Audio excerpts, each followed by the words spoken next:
எல்லாருக்கும் வணக்கம். இது நம்ம காக்கை கூட்டம். இன்னைக்கு தம்பி வந்து லீவ் போட்டாரு. ஏன்னாக்கா காலில் வந்து இடிச்சுக்கிட்டு பாருங்க வீக்கம் பண்ணிட்டேன், ரத்தம் கட்டிக்கிச்சு. இன்னைக்கு காலையில் தான் வந்து போய் ஃபிசியோதெரப்பியில் போய் கொஞ்சம் மசாஜ்லாம் பண்ணிட்டு வந்தார். அதனால இன்னைக்கு வந்து ஐயா லீவ் போட்டாச்சு. என்ன பண்ணாலும் வாரத்தில் ஒரு நாளாவது ரெஸ்ட்டு வந்து எடுத்துக்கிறாரு, ஏதாவது ஒரு சாக்கு சொல்லிட்டு. ஏண்டா விகாசு கேட்க நோம்பி ஆயிட்டியா? இதுவாக நடக்குது.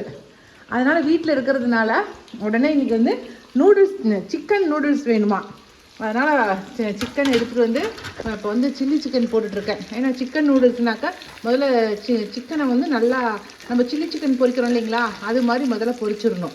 இதில் வந்து மிளகாய் தூள், இஞ்சி பூண்டு, கார்ன்ஃப்ளவர் பவுட்ரு, அதுக்கப்புறம் உப்பு, கொஞ்சமாக உப்பு போட்டுவிட்டேன். காரத்துக்கு மிளகாய் தூள் போட்டு எல்லாம் போட்டு பெரட்டி வச்சுட்டேன். பெரட்டி வச்சு இப்போ பொரிச்சாச்சு. இது ஒரு பக்கம் பொரியட்டும். இதுக்கு போட்டுடலாம். எங்களுக்கு இன்னைக்கு தான் சண்டே மாதிரி இருக்குது வேண்டா. இது ஒரு பக்கம். சரி, இன்னைக்கு வந்து எங்கள் பொண்ணு வராளா, அவளுக்காக வேண்டி 2-3 லெக் பீஸ் வாங்கிட்டு வாங்க, 2 பேரும் சாப்பிடட்டும் அப்படின்ட்டேன். அது ஒரு பக்கம். ரெண்டாவது நூடுல்ஸ் பாருங்கள் வேக வச்சு எடுத்து வச்சுட்டேன். இதில் வந்து உப்பு, கொஞ்சம் எண்ணெய், நல்லா தாராளமாக தண்ணி கொதிக்கணும். தண்ணி கொதிக்கிற தண்ணியில் உப்பு கொஞ்சம் போட்டுருணும், எண்ணெய் கொஞ்சம் ஊற்றிடணும். அடுத்தது நல்லா நூடுல்ஸ் போட்டு ரொம்ப வேக வைக்கக்கூடாது, கொஞ்சம் இதாக இருக்கணும். ஏன்னா ரொம்ப வெந்துச்சுனாக்கா கொல கொலன்னு போயிடும். வேக வச்சு தண்ணி வடிகட்டி எடுத்து வச்சுட்டேன். இப்போ நம்ம அதுக்கு தாளிப்பு கொடுத்துடலாம். ரொம்ப ஈஸி தாங்க. கடையில் போய் இந்த பசங்க வாங்கி சாப்பிட்றதுக்கு இந்த மாதிரி நம்மக்கிட்டே நாமளே செஞ்சு கொடுத்துடலாம் இல்லைங்களா. கேட்குறத செஞ்சு கொடுத்துட்டோமா, கடையில் போய் எதுவும் வாங்கி சாப்பிடாதுங்களே. அதில் நிறைய எதோ போடுவாங்க. நாம் வந்து நம்ம பாசத்தையும் நம்ம அன்பையும் போட்டு நம்ம செஞ்சு கொடுத்துடலாம். சரியா? என்னடா என் மையம் ஒன்றும் பெருசாக வைக்கிறானே நினச்சேன். அந்த சில்லி சிக்கனை பொரிச்சதுக்கப்புறம் இது மாதிரி சின்ன சின்ன பீஸாக கட் பண்ணிக்கலாம், பிச்சு போட்டுடலாம். அப்போ தான் அந்த நூடுல்ஸோட கலங்கும் போது ரொம்ப நல்லாயிருக்கும். சரிங்களா? இது வந்து எங்கள் ஐடியா. ஆனால் முழு பீஸாக தான் போடுவாங்க கடைகளில். ஆனால் அப்படி பிச்சு போட்டு நீங்கள் சாப்பிட்டீங்கன்னா ரொம்ப நல்லாயிருக்கும். அதனால் பிச்சு போட்டுடலாம். ஓகே. இந்த லங்கோனு காய்ச்சாலும் காய்ச்சிச்சிங்க. எங்கள் வீட்டில் எந்த இடத்துல பார்த்தாலும் லங்கோனும் அதனுடைய கொட்டையும் தான் இருக்குது. சரி, ஓகே. இப்போ தாளிப்பு கொடுத்துட்றேன். எண்ணெய் ஊற்றிட்டேன். நம்ம முட்டை இருந்தால் முட்டை போட்டுக்கங்க. முட்டை போட்டு செஞ்சால் தான் ரொம்ப நல்லாயிருக்கும். ஃப்ரைட் ரைஸாக இருக்கட்டும், இந்த மாதிரி சிக்கன் நூடுல்ஸாக இருக்கட்டும், எதுவாக இருந்தாலும் முட்டை போட்டு செஞ்சீங்கன்னா ரொம்ப நல்லாயிருக்கும். நான் பெற்று வச்சுக்கிறேன் என் பையன் என்னமோ முட்டையவே தொட்டு தொலைய மாட்டேங்குது. அதனால் பிறகு வெறும் வெங்காயம் மட்டும் போட்டுக்கிறேன். நான் எதுக்குமே எனக்கு முட்டை பிடிக்காது. ஆமாம், அதனால தான் வெறும் வெங்காயம் மட்டும் போட்டாச்சு. சரிங்களா? வெங்காயம், அப்புறம் வெஜிடபிள் நீங்கள் கேரட்டு, முட்டைக்கோசு, அதுக்கப்புறம் கேபேஜ் தானே முட்டைக்கோசு, கொடை மிளகா, இந்த மாதிரி பீன்ஸு, இந்த மாதிரி எந்த காய்கறி இருந்தாலும் அது சேர்த்திக்குங்க. சரியா? எங்கிட்ட வந்து கேரட்டு மட்டும்தான் இருக்குது, அதனால் கேரட்டு மட்டும் சேர்த்திக்கிட்டேன். ஆனால் நீங்கள் எது காய் இருந்தாலும் அந்த காய்கறிங்களை சேர்த்திக்குங்க. கொஞ்சம் லைட்டாக வதங்கட்டும். ரொம்பலாம் வதங்கி நம்ம தொக்கு செய்கிறோம்ல அந்த பதத்துக்குலாம் வதங்க வேண்டியதுலாம் இல்லை. ஒன்றுக்கு பின்னாடி ஒன்று அப்படியே போட்டுடலாம். அடுத்து கேரட்டை போட்டுறேன்.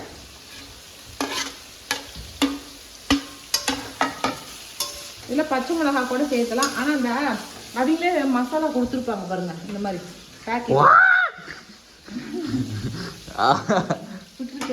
எடுக்கிறேங்கிற பேர்ல ஏமா கரண்ட் எடுத்துக்கிட்டு வந்து ஏமாட இது போட்டிங்க வெங்காயத்தை.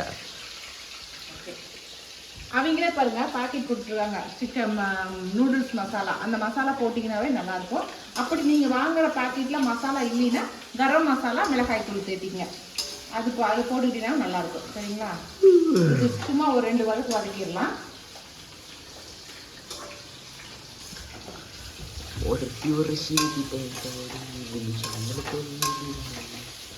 இதில் வந்து நம்ம பெப்பர் போட்டுக்கலாம்.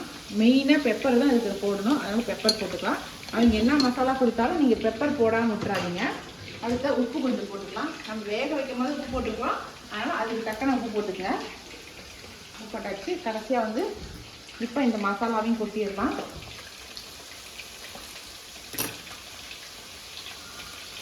நான் 2 பாக்கெட் போட்டிருக்கேன், அதனால் 2 பாக்கெட்டும் போட்டுடலாம். அப்போ தான் மசாலா சரியாக இருக்கும். கொஞ்சம் காரசாரமாக வேணுமாடா? என்ன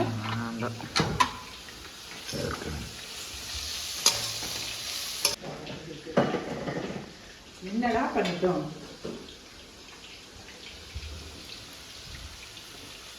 அவ்வளோதான் இருக்கு. நல்லாவே எனக்கு கரண்டி வாசமாக இல்லை. என் வயசு சும்மாவே கரகரன்னு இருக்குது. நான் கரகரன்னு பேசி பார்த்தா எப்படி இருக்கும்? கொடூரமாக இருக்குமா? ஓகே, இப்போ நூடுல்ஸ் எடுத்து போட்டுடலாம்.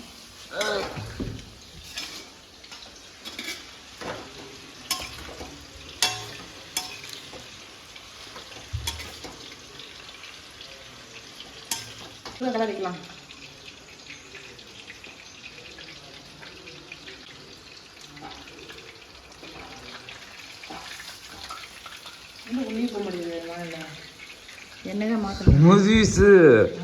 அடுப்புல டைரக்டா கையை வச்சு பிரசன்ட் பண்றீங்க. நான் வந்து பார்த்துட்டு இருக்கிறேன். அதெல்லாம் சுடாது.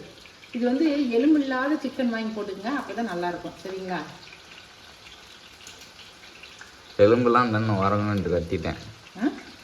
இல்லை, எலும்பு இல்லாமல் எடுத்து நீங்கள் சில்லி போடும் போதே போட்டுக்கங்க. நான் வந்து இவனுக்கு மீதி இருக்கிறத சில்லி சிக்கனாக கொடுத்துடலாம் அப்படிங்கிறதுக்காக தான் எலும்போடு இருக்கிறத போட்டேன். என் பையன் எலும்பையும் கடிச்சு போட்டுருவான். ஆனால் ப்ராப்பராக செய்யணும் அப்படின்னாக்கா எலும்பு இல்லாத பீஸ் போட்டுக்கலாம். ஓகே, வட்டமே போதுமா? அவ்வளோதாங்க. இது நம்ம நல்லா கிளறிக்கலாம். ஒரு 2 கரண்டி வச்சு நல்லா கிளறினா தான் கரெக்டாக வரும். கடைசியாக வந்து அந்த இது போட்டு இது பண்ணும். என்னது? வெங்காயத்தாள். சாஸ்ல ஊற்றலையா? Tomato sauce, red chilli sauce. இதுவும் போட்டால் போதும். அது என்னது? கைக்கிட்டுங்க. சிக்கன் எல்லாம் போட்டு நல்லா கலக்கிட்டேங்க. நம்ம நல்லா கலக்கிறது தான். கடைசியாக கொஞ்சமாக பட்டர் போட்டுறேன். கொஞ்சம் இல்லை, நான் கொஞ்சம் நிறைய போட்டிருக்கேன். ஏன்னா பட்டர் போட்டு இது பண்ணாலும் நல்லாயிருக்கும், அதனால போட்டேன். அடுத்தது கொத்தமல்லி தழை. நம்ம கொத்தமல்லி தழை போடக்கூடாது, வெங்காயத்தாள் போட்டிங்கன்னா நல்லாயிருக்கும். சரியா? இப்போ முடிஞ்சுது. இப்போ இந்த பட்டர் மட்டும் மெல்ட் ஆனாக்கா வேலை முடிஞ்சிருச்சு. சாஸ் ஊற்றுவாங்க. சோயா சாஸ் இருந்தால் ஊற்றிக்கிங்க. எங்கள்கிட்ட சோயா சாஸுமே தீர்ந்துருச்சு. ஆனால் டொமேட்டோ சாஸோ சில்லி சாஸ்லாம் எதுவும் ஊற்றிடாதீங்க. சோயா சாஸ் மட்டும் ஊற்றிக்கிங்க, அதான் நல்லாயிருக்கும். பட்டர் மட்டும் மெல்ட் ஆகட்டும். எல்லாமே நல்லா இருக்குதுமான்னு சொன்னான். ஆனால் கொஞ்சம் உப்பு கம்மியாக இருக்குதுமான்னு சொன்னான். யாரையாவது திலக்கண்ணி சாப்பிட்டு வருக்கலாம். மறந்துட்டேன். இந்த திலக்கண்ணி வாங்கிட்டு வந்த மாமரத்தை இன்றைக்கி நடவு செஞ்சிடலான்னு சொல்லிட்டுங்க. ஏன்னாக்கா வச்சுட்டு இருந்தால் தண்ணி ஊற்றிட்டு இருக்க முடியாது. அதனால் சீக்கிரமாக மண்ணில் வச்சிடலான்னு சொல்லிட்டு கீழே பாருங்கள் எவ்வளோ பெரிய குழி எடுத்திருக்காருன்னு. நல்லா முழங்கால் வரைக்கும் எடுத்துட்டாரு. நல்லா 2க்கு 2 ஆழம் வச்சு வெட்டிட்டாரு. நல்லா பெரிய குழியாக ஆழமாக தாராளமாக வெட்டியிருக்காரு. அடியில் வந்து நல்லா கத்தி போட்டு அறுத்து விட்டு அப்படியே அந்த கவரை உருவி எடுத்துடலாம்.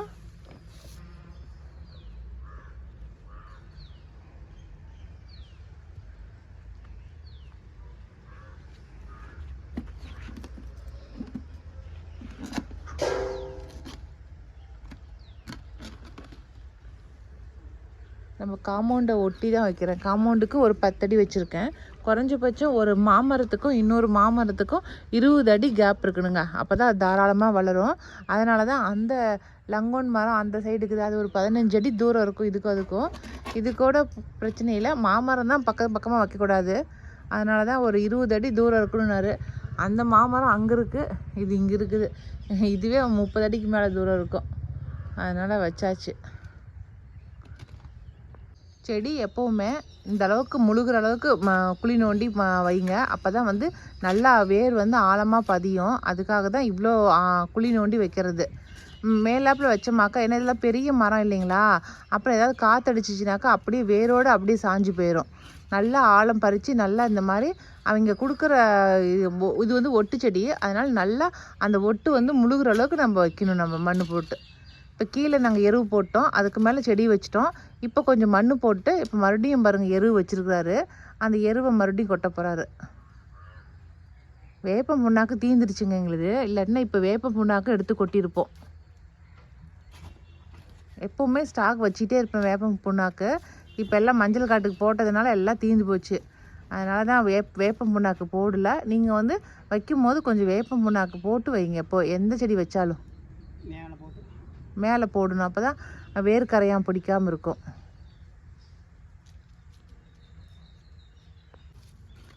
இப்போ அடுத்ததாக நம்ம நடவு செய்ய போகிறது பலா மரம். வியட்நாம் பலா. அதையும் இப்போ நம்ம நடவு செஞ்சாச்சு. முதல்ல மண் கொட்ட வராது, அதுக்கப்புறம் பாருங்கள் எரு வச்சுருக்கோம், அதையும் போட்டு அதையும் செஞ்சாச்சு. இனி அடுத்து வந்து நம்மளது காய் காய்க்கும் போது, இந்த வச்ச மரமெல்லாம் காய் காய்க்கும் போது கட்டாயமாக உங்கள்கிட்ட காய் காய்க்கிறத காட்டுறேன். இப்பயே இந்த பலா மரத்தில் பிஞ்சு வச்சுருக்கு. ஆனால் இந்த குட்டியாக இருக்கிறதுனால இப்போ நம்ம பிஞ்சு விடக்கூடாது, இது கட் பண்ணி எடுத்துடணும். அப்புறமேட்டு தான் அப்போ தான் மறுபடியும் மரம் நல்லா கொஞ்சம் பெருசாகும். இது 1 வருஷம் 2 வருஷம் கழித்து தான் அது காய் காய்க்கிறதுக்கே விடணும்.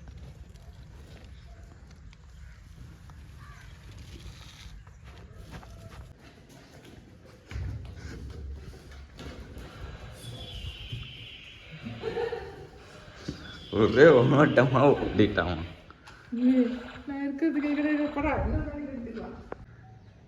மயிலு, சொல்லு பேச்சு நீ கேட்கவே மாட்டியா? நீ சொல்லு பேச்சு கேட்கலன்னு வச்சுக்கோ, இந்த துப்பாக்கியால தான் அவளை சுடுவேன், புரியுதா? ஏய், எங்கடி போற? எங்கடி போற? எங்கடி போற? துப்பாக்கி பாத்தியா? மயில் இப்ப எதுக்கு பயந்துக்கிறது இல்லை, இது துப்பாக்கி கொண்டுதான் பயந்துக்கிறான். ஏய், இங்க வர கீழே தூக்கி படுத்துக்கிறான். இங்க வாடா, இங்க வாடா, இங்க வருதா? எங்க லைட் வெளிச்சம் அடிக்க முடியுது?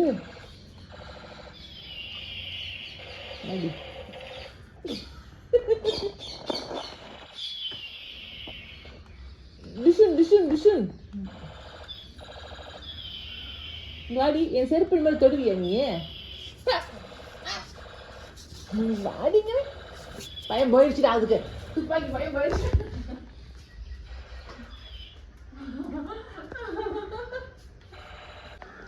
துப்பாக்கி ஃபயர் தான். மயிலு, விளையாடலாமா துப்பாக்கி வச்சு?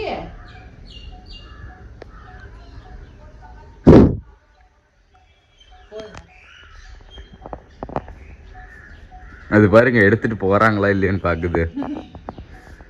இது பயிர் செருப்புல எங்கத்தி கொள்ளிக்கிறதா இருக்குது.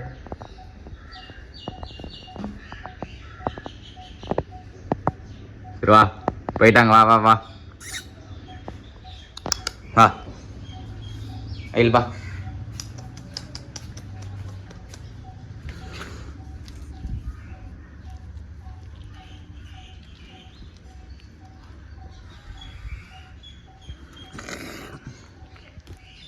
பாவமாக மூஞ்சி வச்சுக்கலாம், ஏமாத்துனாங்க. இது இங்கே பாரு, இங்கே ஒரு செருப்பு பிடிச்சி வச்சுக்குது. Bad girl, sit sit sit மயிலு சிட், குட் அண்ட் சிட். இது ஒன்று கற்றுக் கொடுத்துக்குறோம், அவ்வளோதான். சரியா? ஏன் மயிலு, இன்னைக்கு காலையில் நேரமாகவே எழுந்தாச்சு. ஏன்னாக்கா இன்றைக்கி விகாஸ் தம்பி ஸ்கூலுக்கு போகணும் இல்லைங்களா, ஒரு நாள் தான் லீவ் போட்டான். அதனால் இன்றைக்கி காலையில் வந்து நேரமாக எழுந்து மறுபடியும் ரொட்டீனாக நம்ம ஒர்க்கை ஆரம்பித்தாச்சு. இன்றைக்கி காலையில் என்ன டிஃபன் செய்கிறேன் அப்படின்னாக்கா, பாசிப்பருப்பு தோசை தான் செய்ய போகிறேன். வாங்க அந்த பாசிப்பருப்பு தோசை எப்படி செய்கிறதுன்னு சொல்லி பார்த்துடலாம். பாய், அப்புறம் வரேன். நைட்டே வந்து பாசிப்பருப்பு நல்லா ஊற வச்சுட்டேங்க. இப்போ காலையில் நல்லா ஊறிடுச்சு. இப்படி ஊற வச்சா தான் நல்லா அரைக்கிறதுக்கு ஈஸியாக இருக்கும். இப்போ அந்த பாசிப்பருப்பு கூட கொஞ்சமாக சீரகம் மிளகு சேர்த்திக்கலாம். எல்லாம் 1 ஸ்பூன் அளவுக்கு இருக்கும், சரிங்களா? அடுத்ததாக வந்து இஞ்சி, பச்சை மிளகா, கருவேப்பிலை இது மட்டும் எடுத்து வச்சுக்க, இது சேர்த்திக்கலாம். அடுத்ததாக வந்து ரவை, வெள்ளை ரவை, கொஞ்சம் 2 ஸ்பூன் அளவு கடல மாவு, அதே மாதிரி ஒரு 2 ஸ்பூன் அளவுக்கு தயிர் இருக்கும். தயிர் ஒரு 1/2 கப் எடுத்து வச்சுருக்கேன். ரவையும் 2 ஸ்பூனு, கடல மாவும் 2 ஸ்பூனு, இதெல்லாம் இது கூட சேர்த்திக்கலாம். ரவை வந்து நல்லா மொறுமொறுப்பாக வரத்துக்கு, கடல மாவு வந்து அந்த பைண்டிங் கொடுக்கறதுக்காக, தயிர் வந்து அந்த புளிப்பு தன்மைக்காக, சரிங்களா? அவ்வளோதான். உப்பு கொஞ்சம் சேர்த்து நம்ம இப்போ அரைச்சிடலாம். இதை பாசிப்பருப்பு அரைச்சி வச்சாச்சுங்க. பாசிப்பருப்பு மாவு தோசைக்கு ரெடி ஆயிடுச்சு. இதா இதுக்கு மேலே தோசை சுடுறது தான். காலை டிஃபனுக்கு வந்து பாசிப்பருப்பு தோசை, சட்னி, தேங்காய் சட்னி. மதியத்துக்கு வந்து நிலக்கடலை சாதம், அதுவும் ரெடி ஆயிடுச்சு. அதுக்கப்புறம் வாழைக்காய் ஃப்ரை தான், அதுவும் ஒரு பக்கம் ரெடி ஆயிடுச்சு. காலை நேரம் அவசரமாக டிஃபனும் லஞ்சும் ரெடி பண்ணிகிட்டு இருக்கேன். இப்போ வந்து நம்ம தோசை சுட்டு அது மேலே கொஞ்சம் வெங்காயம், கேரட்டு இந்த மாதிரி ஏதோ ஒன்று நம்ம தூவி அப்படியே நம்ம தோசையை திருப்பி போட்டுற வேண்டியது தான். அப்படி போட்டோம்னா ரொம்ப நல்லாயிருக்கும். ஓகேங்களா? இப்போ சாதத்தை கிளறிடலாம். இப்போ எல்லா வேலையும் முடிஞ்சிச்சு. இப்போ தோசை சுடுற வேலை தான். இப்போ தோசையை சுட்டுடலாம். அதுக்கு பிறகு வெங்காயம், கேரட்டு, கொத்தமல்லி தழை இது மட்டும் தான் நான் எடுத்து வச்சுருக்கேன். நம்ம சன்னமாக வேணாலும் ஊற்றிக்கலாம். நான் கொஞ்சம் ஊத்தாப்ப மாதிரி ஊற்றி கொடுக்கலாம் அப்படின்ட்டு இருக்கட்டும் அப்படியே. இப்போ இதுக்கு மேலே கொஞ்சமாக வந்து வெங்காயம், அதுக்கப்புறம் கேரட்டு, நீங்கள் குடமிளகாய், தக்காளி இது மாதிரி ஏதாவது ஒன்று போட்டுக்குங்க. இல்லை சும்மா நல்லா மொறுன்னு கூட தோசை விட்டுக்கலாம், நம்ம விருப்பம்தான். அவ்வளோதாங்க. நெய் விட்டுருக்குறேன். இப்போ நம்ம அப்படியே கொஞ்ச நேரம் வேகட்டும், அப்படியே திருப்பி போட்டுடலாம்.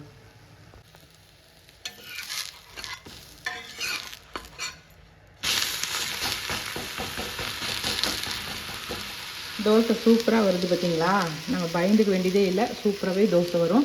டேஸ்ட்டும் சூப்பராக இருக்கும். நல்லா பச்சை மிளகாய் போட்டிருக்கோம் இல்லையா, நல்லா காரமாக நல்லாவே இருக்கும் தோசை. அதனால் பயப்படாமல் நம்ம சுட்டு கொடுக்கலாம்.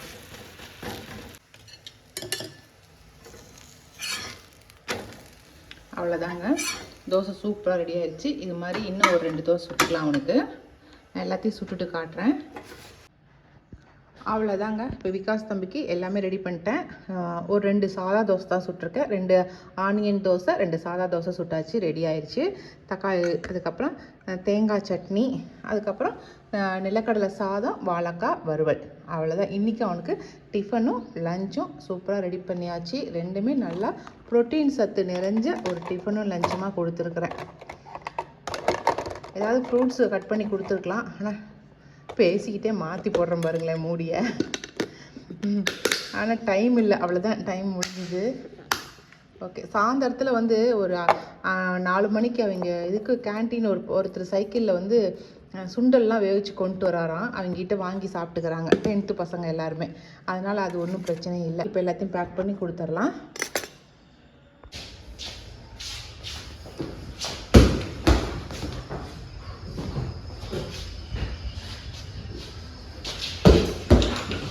சகானாக்கு விளையாடுறதுக்கு ஆளுன்னு அப்பு கூட விளையாடுறாளா?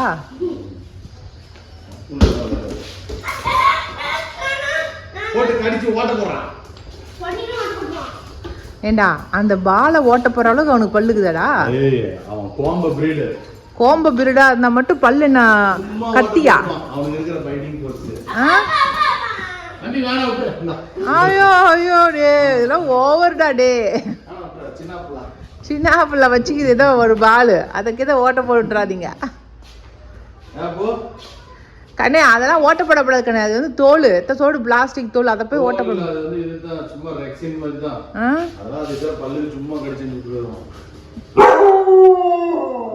என்னது சப்ப மேட்ரா உங்களுக்கு? பல்லு ஓட்ட போடுங்க பார்க்கலாம். நானே கூட புதுசு வாங்கி கொடுத்தறேன் அவளுக்கு.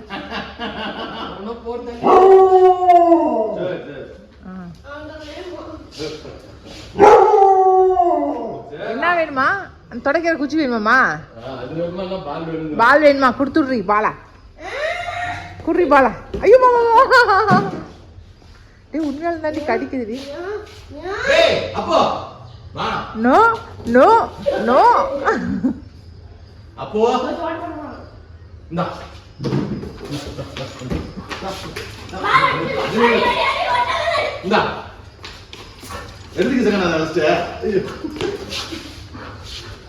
அவ்வளோதான், அவ்வளோதான், போச்சா? அப்பு போச்சு, பால் போச்சு, போ.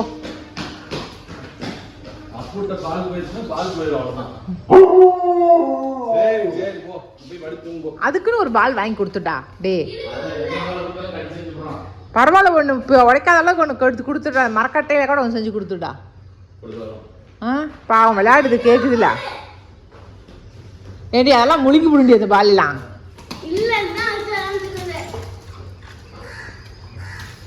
சரி, உனக்கு பஸ் வந்துருச்சு, போய் பாரு போ.